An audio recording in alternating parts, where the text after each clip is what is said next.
Light leader, I chose Rachael Ray. Her show 30-Minute Meals got picked up by a local television newscast and eventually picked up by the Food Network. ASPCA 100K Challenge was launched by Rachael Ray in 2010, which the goal was to help shelters save more animals' lives. Each competitor, which consists of different shelters around the United States, has 3 months to increase the number of lives saved over the same period in the previous year. Rachael does a good job of staying a good role model and leader to women. She works with nonprofits and stays out of the negative media. Overall, she is a good leader in the culinary world because she has done a lot of good things for the industry. For my dark leader, I chose Paula Deen. Paula's home cooking show started her career on the Food Network in 2002. She was sued by a former employee in 2013 for using the N-word. The way Paula reacted to the trial is why I chose to use her as a dark leader in my presentation. Deen canceled an interview on the Today Show with Matt Lauer, which was scheduled for June 21st, a few days after she was sued. Next, she made 3 YouTube videos which she begged for forgiveness. The Paula Deen Enterprise issued a statement. Paula was born 60 years ago when America's South had schools that were segregated, different bathrooms, different restaurants, and America's Road in different parts of the bus. This is not today. They also said, to be clear, Miss Deen does not find it acceptable to use this term under any circumstance by anyone nor condone any form of racism or discrimination. A quick response when things to go wrong was the best way to be a good leader. Paula failed at this.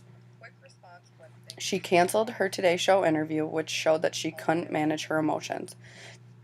The reaction of doing 3 YouTube videos apologizing showed that Paula could not commit to clear and simple action. Making sure that you stop thinking you're a victim is the next step to being a good leader.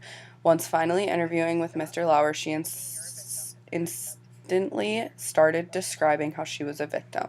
It didn't show that she was ready to move forward from the issue. She just was going to stay where she was and pitying her problems. Fox News described that you need to play the I will not wither under personal attacks game. Good leaders would have a quicker reaction and would have a more positive attitude when facing these problems. Good leadership would look to the future and not worry about what people are saying.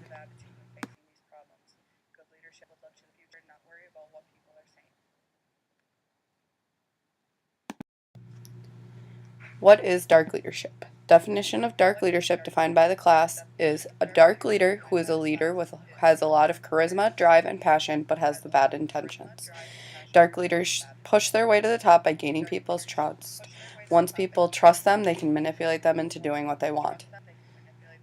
Sometimes leaders can get caught up in what they are doing. They never reevaluate to look at what things need to change.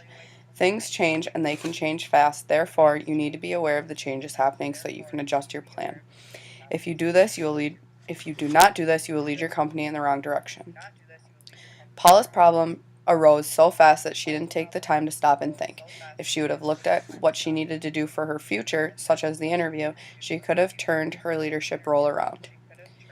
Every leader is going to have a passion with what they are leading. I think that both Rachael and Paula show this by exceeding in the culinary industry. Once Paula's past caught up with her, she needed to stay positive to keep her passion with the industry and not become obsessed with how the trial made her look. Just because you get put in a bad situation doesn't mean that you always have to come out to be a bad guy.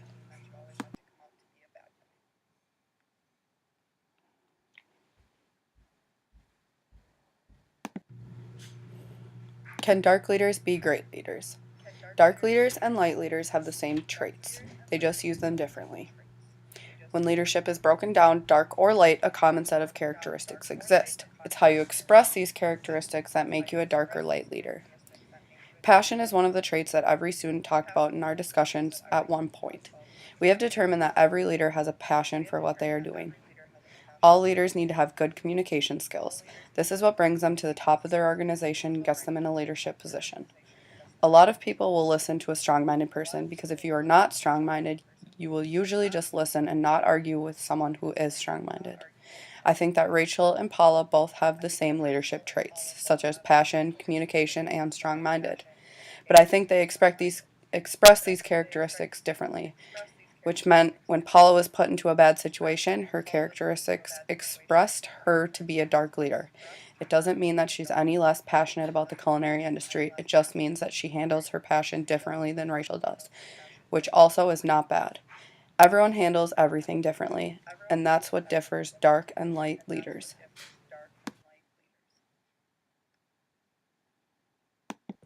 How our history slants our judgment about dark characteristics of leadership. Everything that you go through gives you a different perspective on the future.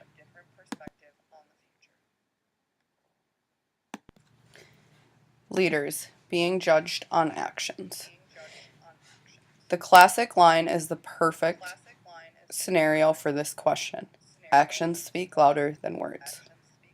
You can say that your aspirations are going to be anything, but unless your actions and behaviors show that, no one is going to believe you. You have to prove that your aspirations are true by taking the right steps towards those in your actions.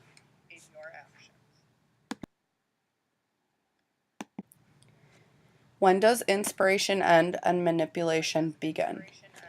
Inspiration ends when the leader realizes the power that they have, and the manipulation begins when the leaders start to care about their self-image and not about the company.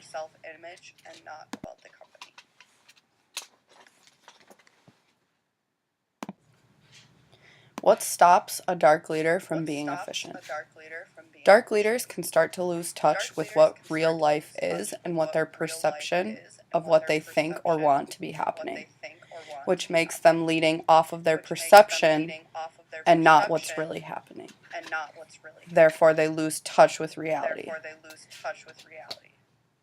Being important to the company and to the employees is usually what a dark leader will strive for. They want people to look to them and for them in their problems. Being so worried about how important they are blinds them from making the right decisions for the company. They underestimate the resources that are needed. Sometimes, if you think too big or try to spend too much money on a plan you didn't thoroughly think through, it can backfire and you'll be left with no money or possibly no company. The followers will stop following. The leader can become very demanding, wanting employees to work long hours and sacrifice their own personal lives. Therefore, they can threaten the followers that they will be fired if they don't comply with these demands.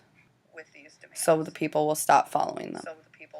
In Paula Deen's case, she stopped becoming efficient because she left her self-importance blind her. She was so worried about looking good to the public that when the case arose, she thought that hiding out in her house would make it all go away, when in reality it made her look a lot worse. She should have faced her problems and dealt with them in the time that they came about.